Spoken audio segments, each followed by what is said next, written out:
some of you have heard this story before, so I apologise. I'd lit a candle, I had the window open, I had the curtains drawn, you know, I was trying to get that really spiritual feeling.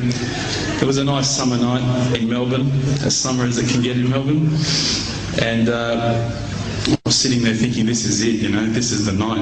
I'd been, you know, investigating all the spiritual proofs, all the scientific proofs about the fact that the mountains are the pegs, about, you know, how the embryo develops inside, you know, the woman, all these amazing proofs, but I still needed that little push. It's like I was on the edge of a cliff, I was ready to jump, I just needed a push. So I was sitting there, it was very quiet.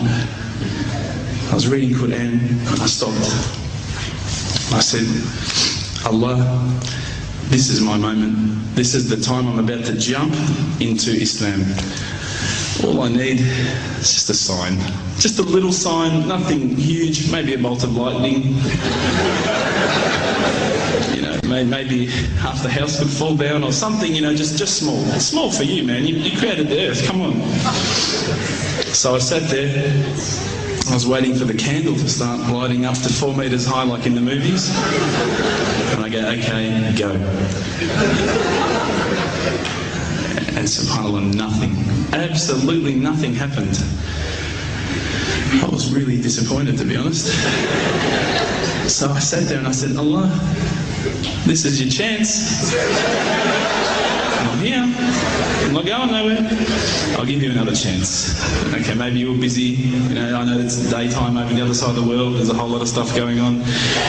Maybe this time it could just be like a car backfiring. You know, something small. All right, half the house, the candle. Let's forget that. A bird could fart outside. I don't care. Just anything. So I said, okay, go. And subhanAllah, absolutely nothing happened. And I mean, I couldn't have even said, oh, that was it. That creak just then in the wall, that was it. Absolutely nothing happened. I was really disappointed. I was gutted. I was sitting there thinking, this is it, you know, this was my last chance, Islam, and I haven't found it. I pulled back the Quran, I turned back to where I was reading. SubhanAllah, the very next verse on the next page, for those of you who ask for signs, have we not shown you enough already? Look around you, look at the stars, look at the sun, look at water. These are the signs for the people of knowledge. SubhanAllah.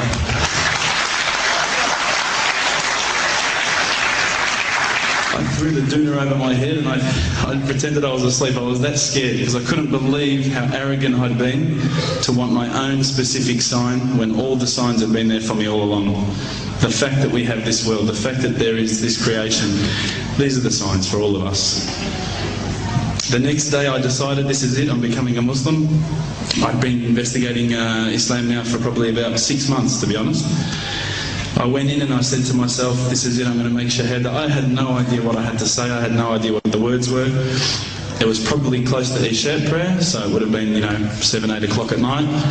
I went in and I couldn't believe it, there was about 1,000 people at the mosque. I thought, subhanAllah, look at this religion. Look at how strong they are. It was the first night of Ramadan.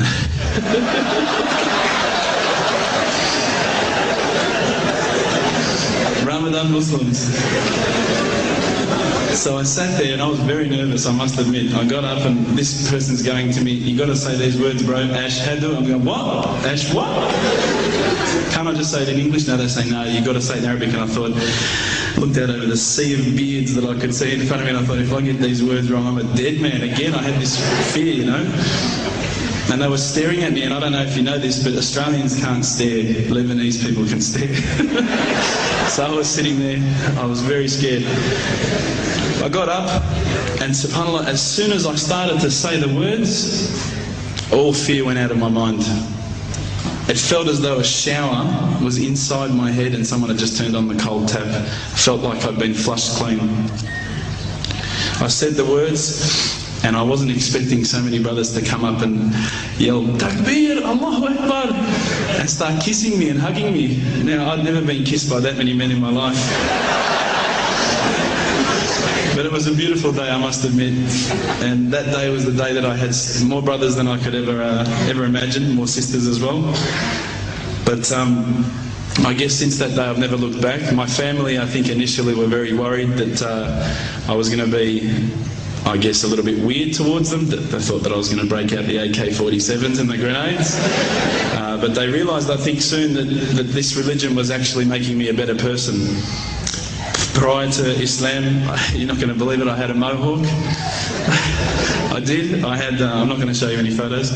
I had army greens, I had the Metallica t-shirt, I had the cherry docks. I was shocking, right? I thought I looked great, but I looked terrible. And alhamdulillah, ever since then I look as good as I do now. No, don't laugh, please.